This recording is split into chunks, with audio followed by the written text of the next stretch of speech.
Papi dan Mami, mari kita mulai ibadat kali ini dengan tanda kemenangan kita. Dalam nama Bapa dan Putra dan Roh Kudus. Amin. Mari kita mulai dengan lagu pembukaan. Puji syukur 322.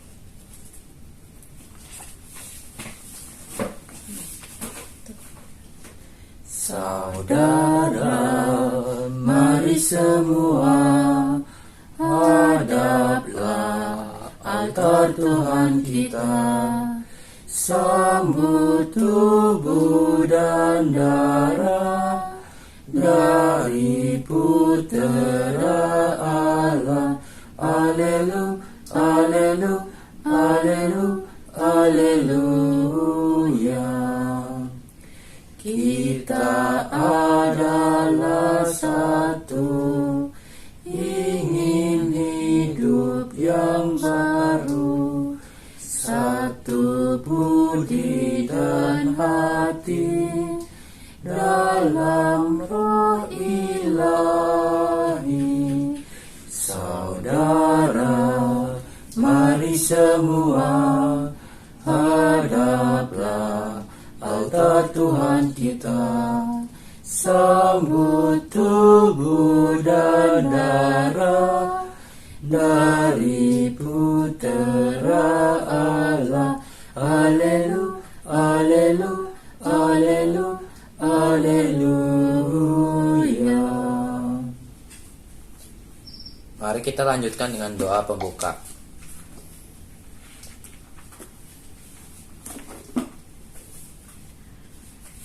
Allah Bapa di surga, kami mengucap syukur kepadamu atas segala kemurahan, terlebih atas pemeliharaanmu pada hari ini.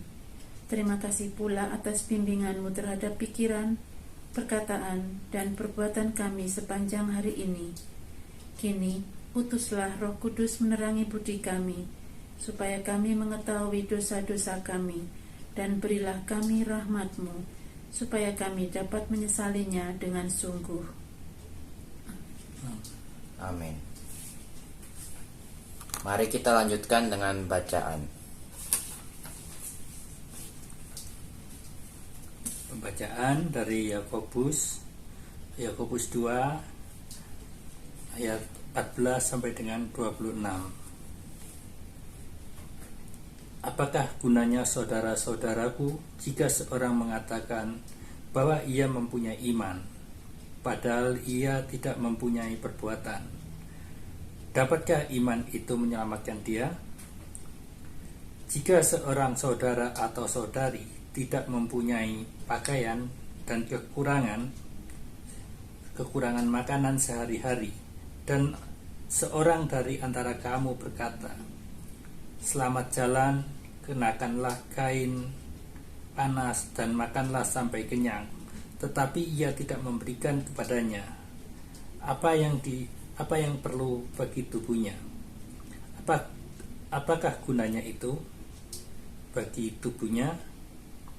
Demikian juga halnya dengan iman. Jika iman itu tidak disertai perbuatan, maka iman itu pada hakikatnya adalah mati. Tetapi mungkin ada orang berkata, "Padamu ada iman, padaku ada perbuatan." Aku akan menjawab dia, "Tunjukkanlah kepadaku imanmu itu tanpa perbuatan, lalu aku akan menunjukkan kepadamu imanku dari perbuatan-perbuatanku." Engkau percaya bahwa hanya ada satu Allah saja. Itu baik, tetapi setan-setan pun juga percaya akan hal itu dan mereka gemetar. Hai manusia yang bebal, maukah engkau mengakui sekarang bahwa iman tanpa perbuatan adalah iman yang kosong? Bukankah Abraham bapa kita dibenarkan karena perbuatan-perbuatannya ketika ia mempersembahkan Ishak, anaknya, di atas mezbah? Kamu lihat bahwa iman bekerja sama dengan perbuatan-perbuatan, dan oleh perbuatan-perbuatan itu iman menjadi sempurna. Dengan jalan demikian genaplah nas yang mengatakan, "Lalu percayalah Abraham kepada Allah, maka Allah memperhitungkan hal itu kepadanya sebagai kebenaran." Karena itu Abraham disebut sahabat Allah. Jadi kamu lihat bahwa manusia dibenarkan karena perbuatan-perbuatannya dan bukan hanya karena iman. Dan bukan demikian juga Rahab, pelacur itu. Dibenarkan karena perbuatan-perbuatannya ketika ia menyembunyikan orang-orang yang disuruh itu di dalam rumahnya, lalu menolong mereka lolos melalui jalan yang lain. Sebab seperti tubuh tanpa roh adalah mati, demikian juga iman tanpa perbuatan adalah mati. Demikianlah sabda Tuhan. Syukur kepada Allah. Mari kita merefleksikan dari bacaan yang sudah kita dengarkan barusan ini.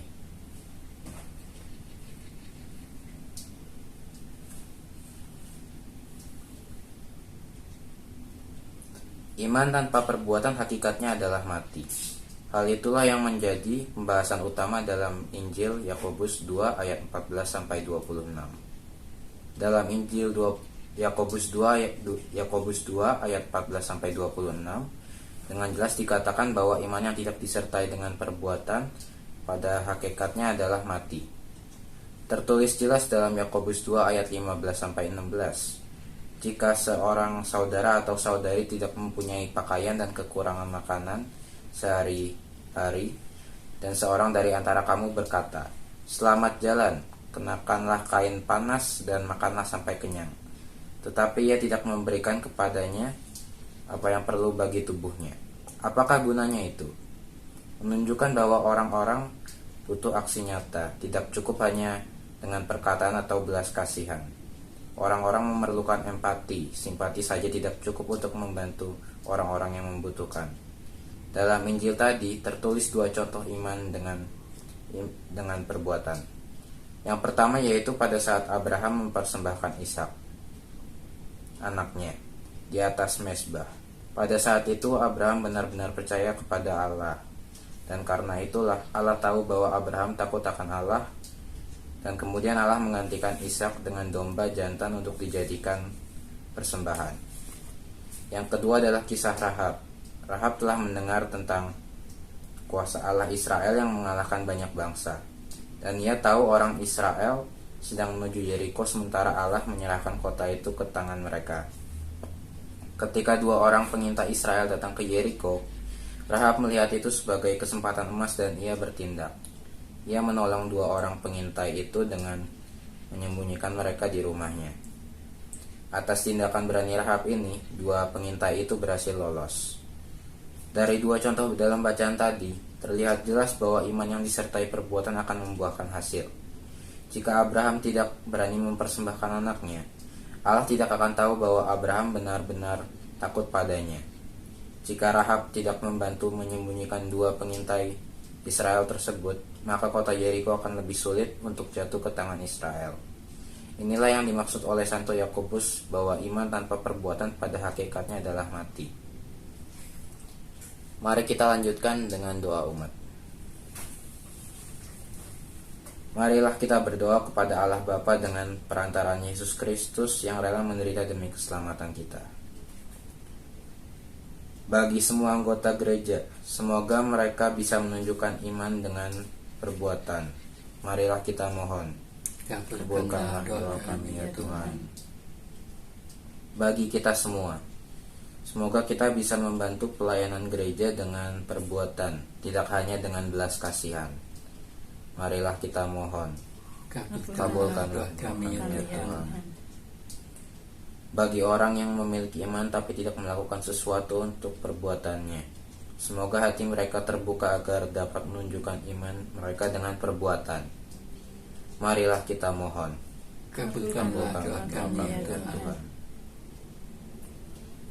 Mari kita berdoa sesuai dengan doa yang diajarkan oleh Yesus Kristus kepada kita. Bapa kami yang ada di surga, dimuliakanlah namamu, datanglah kerajaanmu, jadilah kehendak-mu di atas bumi seperti di dalam surga. Berilah kami rezeki pada hari ini, dan ampunilah kesalahan kami, seperti kami pun mengampuni yang bersalah kepada kami. Dan janganlah masukkan kami dalam percobaan, tetapi bebaskanlah kami dari yang jahat. Amin.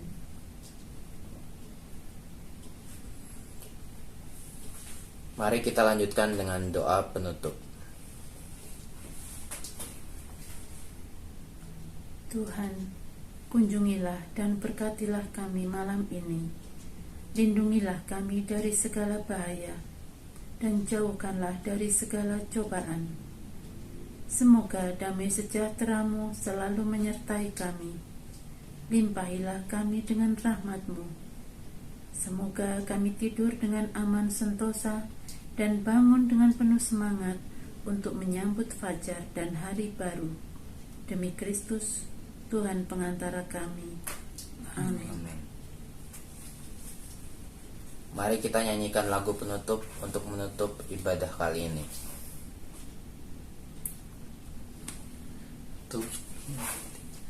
Bangunlah dada kelana, hidup nafas iman yang baru. Pergilah ke sudut-sudut hati, nyanyikanlah lagu imanmu. Pulanglah dengan damai sejati, nikmatilah rahmat Tuhanmu. Mari kita mohon berkat Tuhan. Semoga Allah yang Maha Kuasa menganugerahkan istirahat dalam naungan belas kasihan-Nya. Amin. Amin. Demi nama Dalam nama Bapa Bapa dan Putra dan Roh Kudus. Amin.